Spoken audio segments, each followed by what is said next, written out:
श्री गणेशाय नमः। श्री जानकी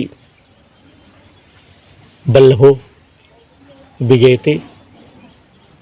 भगवान आशुतोष की जय, संत समाज की जय।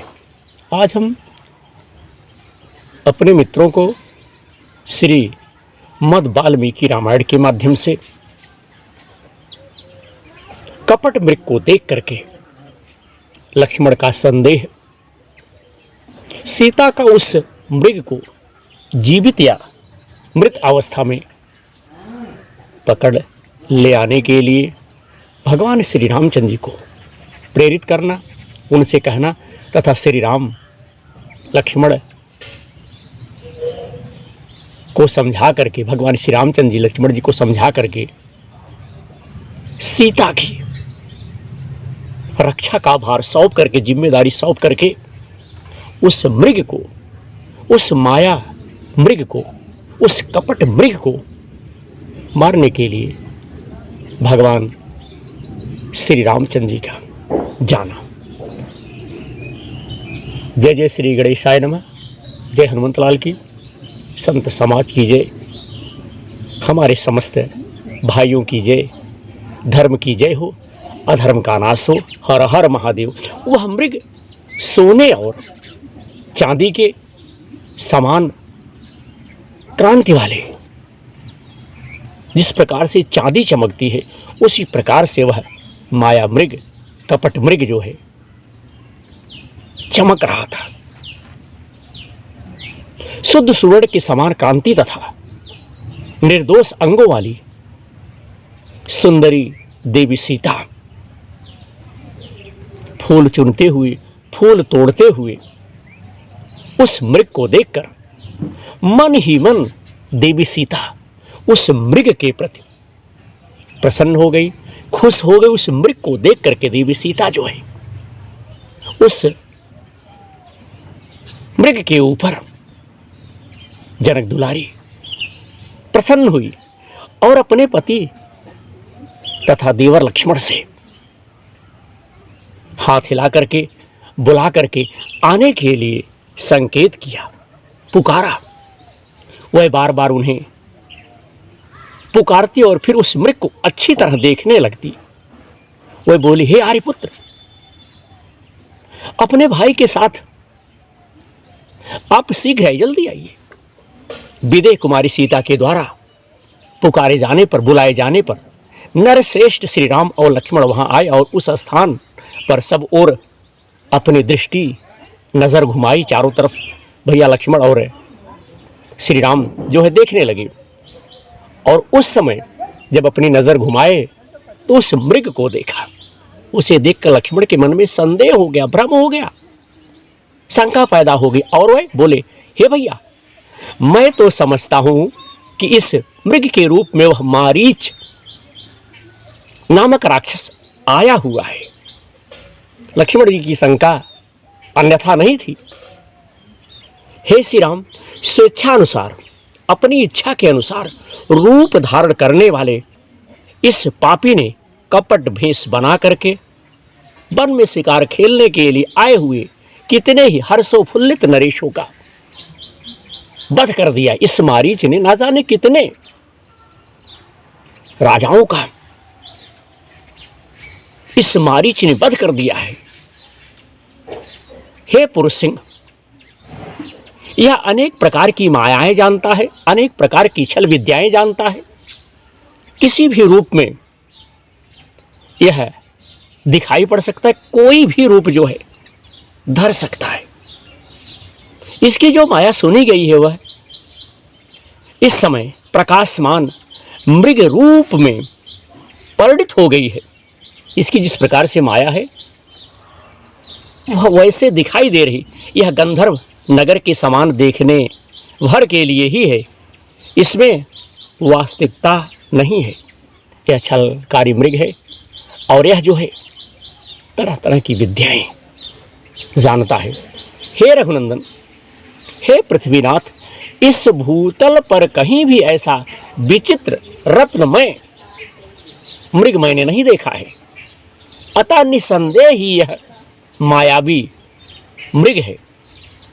मारीच के छल से, जिनकी विचार शक्ति हर ली गई थी देवी सीता की, उसके छल से देवी सीता की विचार शक्ति जो है हर ली गई थी।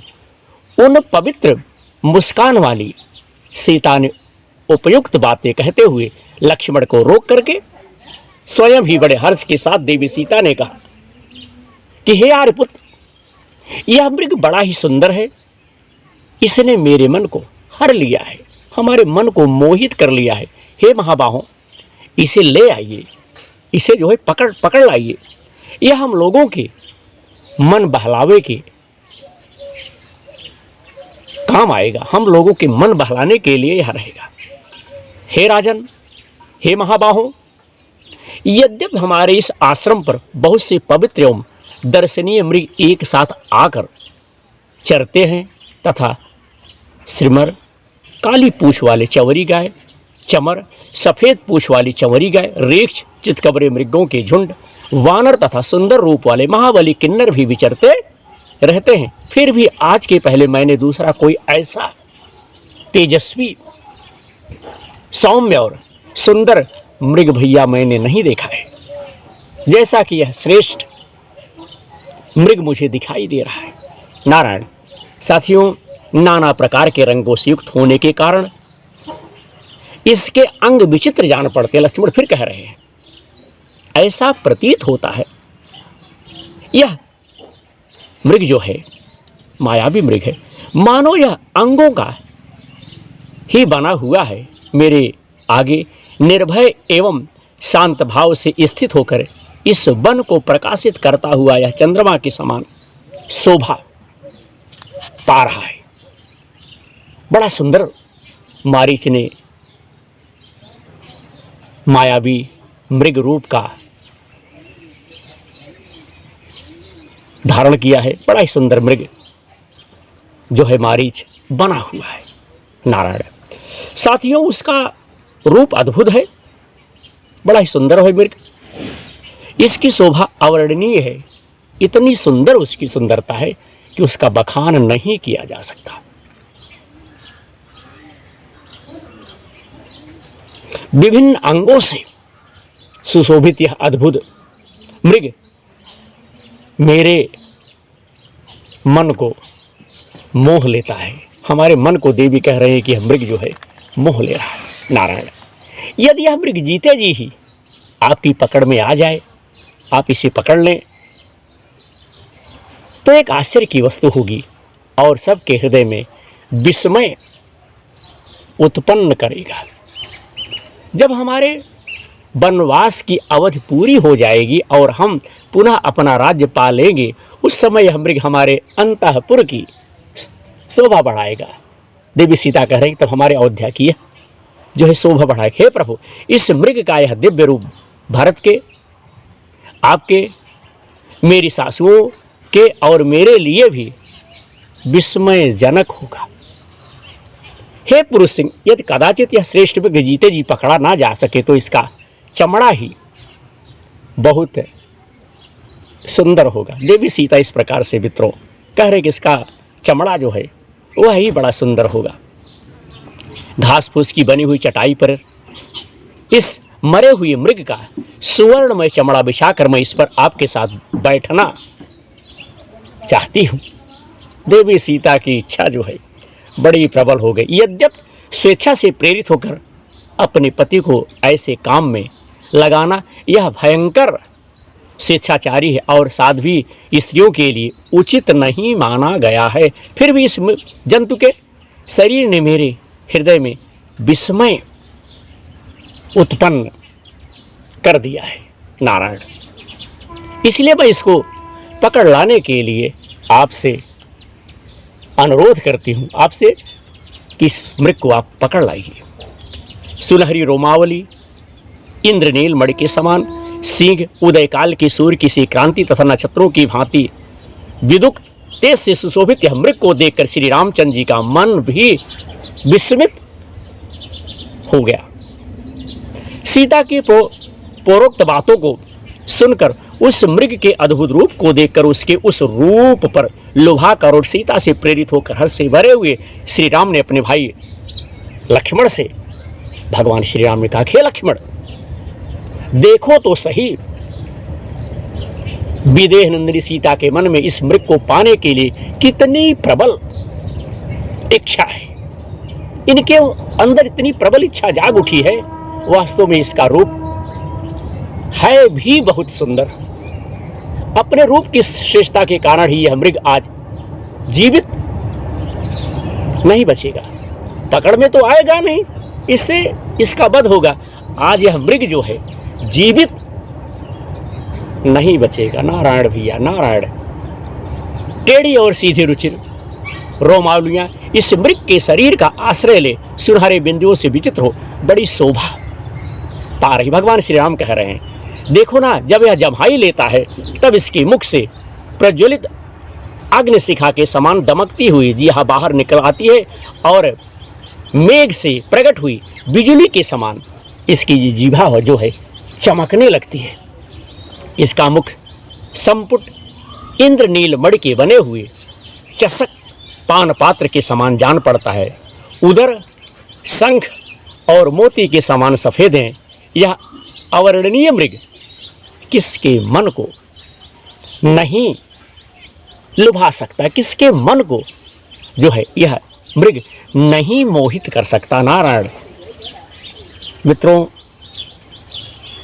भगवान फिर उस मृग को मारने के लिए, उस मृग की हत्या करने के लिए तरह तरह की जिज्ञासाएं भगवान श्री रामचंद्र जी कह रहे हैं। नाना प्रकार के रत्नों से विभूषित इसके सुनहरी प्रभाव वाले दिव्य रूप को देखकर किसके मन में विस्मय नहीं होगा। इतना सुंदर मृग है कि इसको जो लोग देखेंगे उनके मन में भी चिंता, विस्मय, आश्चर्य पैदा हो जाएगा।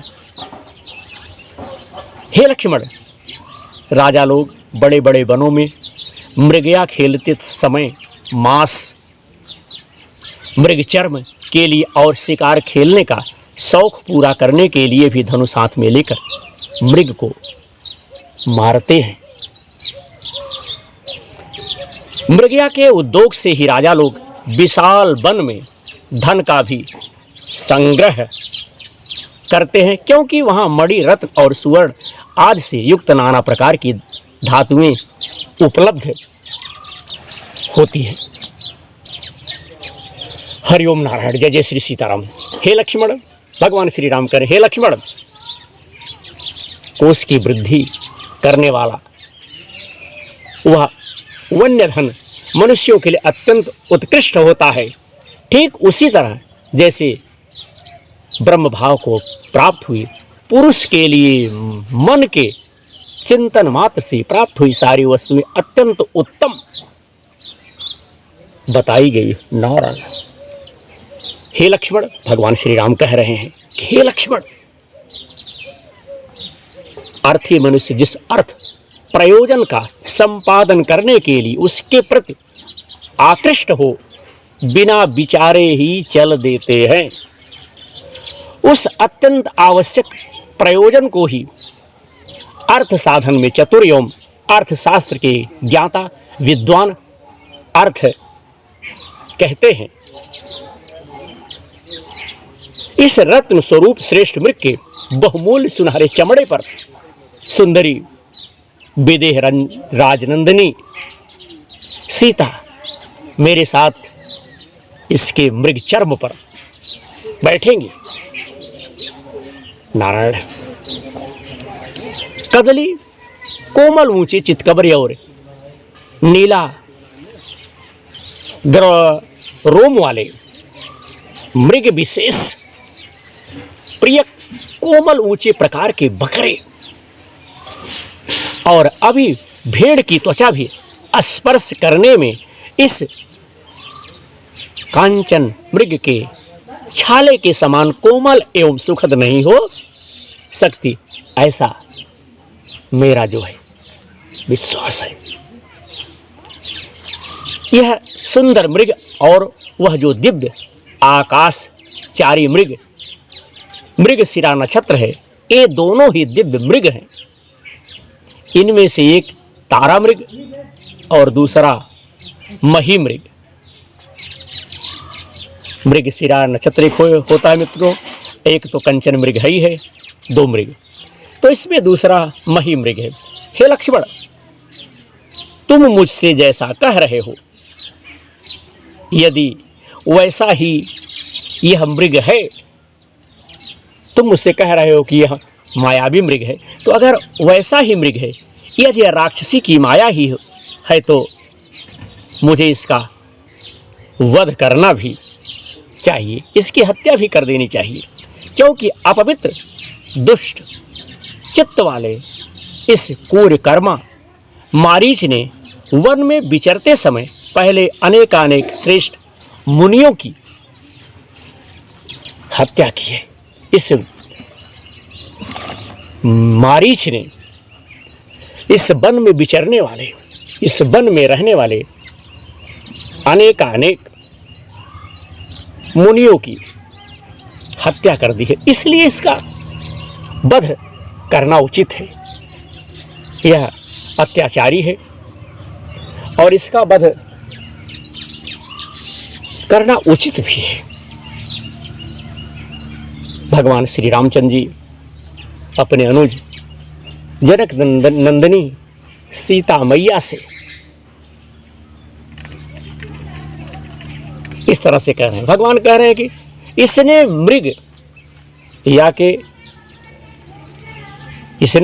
मृगया के समय प्रकट होकर बहुत से महाधनुर्धर नरेशों का, राजाओं का वध किया है,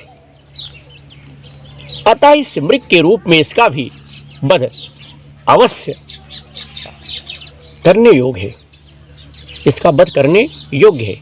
इस वन में पहले वातापि नामक राक्षस रहता था, जो तपस्वी महात्माओं का तिरस्कार करके कपटपूर्ण उपाय से उनके पेट में पहुंच जाता था, हल जाता था, और जैसे खच्चर को, या कहिए जिस प्रकार से खचरी को अपने ही गर्भ का बच्चा जो है नष्ट कर देता है, खत्म कर देता है, उसी प्रकार उन ब्रह्म ऋषियों को वह जो है नष्ट कर देता था। वातापी राक्षस उसी प्रकार से ऋषि मुनियों को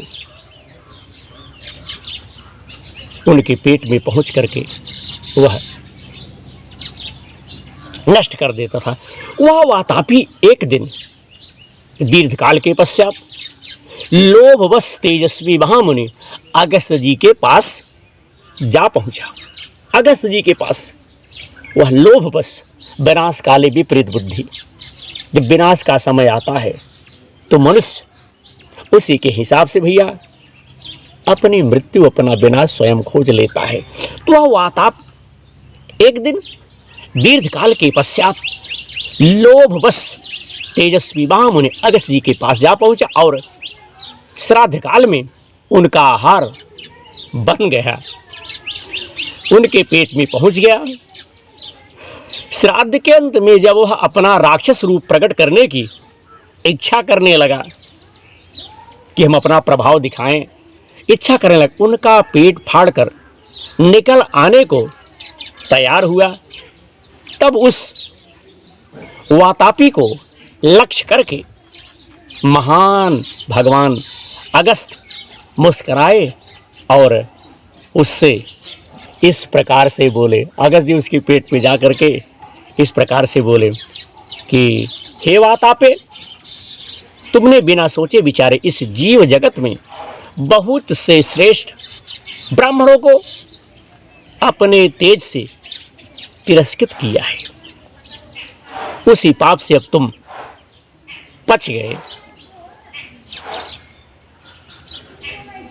हे लक्ष्मण, जो सदा धर्म में तात्पर रहने वाले मुझ जैसे जितेंद्रिय पुरुष का भी अतिक्रमण करें, उस मारीच नामक राक्षस को भी वातापी के समान ही नष्ट हो जाना चाहिए, समाप्त हो जाना चाहिए। उस वातापी की तरह जो है मारीच को भी नष्ट हो जाना चाहिए। जैसे वातापी अगस्त के द्वारा नष्ट हुआ, समाप्त हो, उसी प्रकार यह मारीच अब मेरे सामने आकर अवश्य ही मारा जाएगा। हमारे सामने आया हुआ तो उसकी मृत्यु अवश्य है, अवश्य वह मारा जाएगा। नारायण, तुम अस्त्र और कवच आदि से सुसज्जित तैयार हो जाओ और जहां इस समय जहां सीता है, सावधानी के साथ मिथिलेश कुमारी देवी सीता की रक्षा करो। हे रघुनंदन, हम लोगों का जो आवश्यक कर्तव्य है, कार्य है, वह सीता की रक्षा के ही अधीन है। हे रघुनंदन, हम लोगों का जो आवश्यक कर्तव्य है वह सीता की रक्षा के ही अधीन है। मैं इस मृग को मार डालूंगा अथवा इसे जीता ही पकड़ लाऊंगा। हे सुमित्रा कुमार लक्ष्मण, देखो इस मृग का चर्म हस्तगत करने के लिए विदेह नंदिनी को कितनी उत्कंठा हो रही है। इसलिए इस मृग को ले आने के लिए मैं तुरंत ही जा रहा हूं, मैं देर नहीं करूंगा, मैं अति शीघ्र जा रहा हूं इस मृग को ले आने के लिए। नारायण। साथियों, भगवान श्री रामचंद्र जी इस प्रकार से, इस तरह से अपने अनुज लक्ष्मण से कह रहे हैं। इस मृग को मारने का प्रधान हेतु है, मुख्य उद्देश्य हमारा यही है कि इसके चमड़े को प्राप्त करना है। जब यह मृग मारा जाएगा तो इसका चमड़ा जो है प्राप्त होगा, मिलेगा। आज इसी के कारण यह मृग जीवित नहीं रह सकेगा। हे लक्ष्मण, तुम आश्रम पर रहकर सीता के साथ सावधान, होशियार रहना। सावधानी के साथ तब तक इसकी रक्षा करना, इसकी देख रेख करना, जब तक कि मैं इस मृग को एक ही बाण से, इस चितकबरे मृग को मार नहीं डालता। मारने के पश्चात इसका चमड़ा लेकर मैं शीघ्र जल्दी जो है लौट आऊंगा। हरिओम नारायण। भगवान श्री रामचंद्र जिस प्रकार से कह रहे हैं, हे लक्ष्मण, बुद्धिमान पंछी गिरधराज जटायु बड़े ही बलवान और समर्थशाली हैं। उनके साथ ही यहाँ सदा सावधान रहना। बाबा भगवान कह रहे हैं, हे लक्ष्मण, बुद्धिमान पंछी गिरधराज जटायु बड़े ही बलवान और समर्थशाली हैं, उनके साथ ही यहाँ सदा सावधान रहना। विदेह कुमारी सीता को अपने संरक्षण में लेकर प्रतिक्षण सब दिशाओं में रहने वाले राक्षसों की ओर से आप जो है चौकन्ने रहना। जितने भी राक्षस हैं, यहाँ बहुत से राक्षस हैं और जटायु भी हैं आपकी मदद के लिए, बड़े समर्थशाली, बड़े ताकतवर हैं। साथ ही साथ जो इस वन में राक्षस हैं, उन राक्षसों से बहुत ही आप जो है सावधान रहना। भगवान श्री रामचंद्र जी श्री मद वाल्मीकि रामायण के माध्यम से सर्ग नंबर 43 में अपने अनुज से इस तरह से उस मायावी मृग मारीच का वध करने के लिए चर्चाएं कर रहे हैं। तो ये तो था दैनिक लाइव प्रसारण के माध्यम से आज हम ऑफलाइन जनमानस की सेवा में यह वीडियो अपलोड कर रहा हूं और आशा करता हूं कि हमारे बंधुओं को, हमारे देशवासियों को, हमारी बहनों को जो भगवान के भक्त प्रेमी हैं, उन हमारे भाइयों को यह कथा सुंदर लगेगी, बढ़िया लगेगी। आवाज़ का, भक्ति संगीत का दैनिक कार्यक्रम आराधना मैं यहीं पर संपन्न करता हूँ। समस्त देखने वाले भाइयों को विनोद दुबे का जय श्री राम, जय माता दी, हर हर महादेव, जय हो गुरुदेव महाराज की, जय हो संत समाज की, जय जय श्री सीताराम। मित्रों।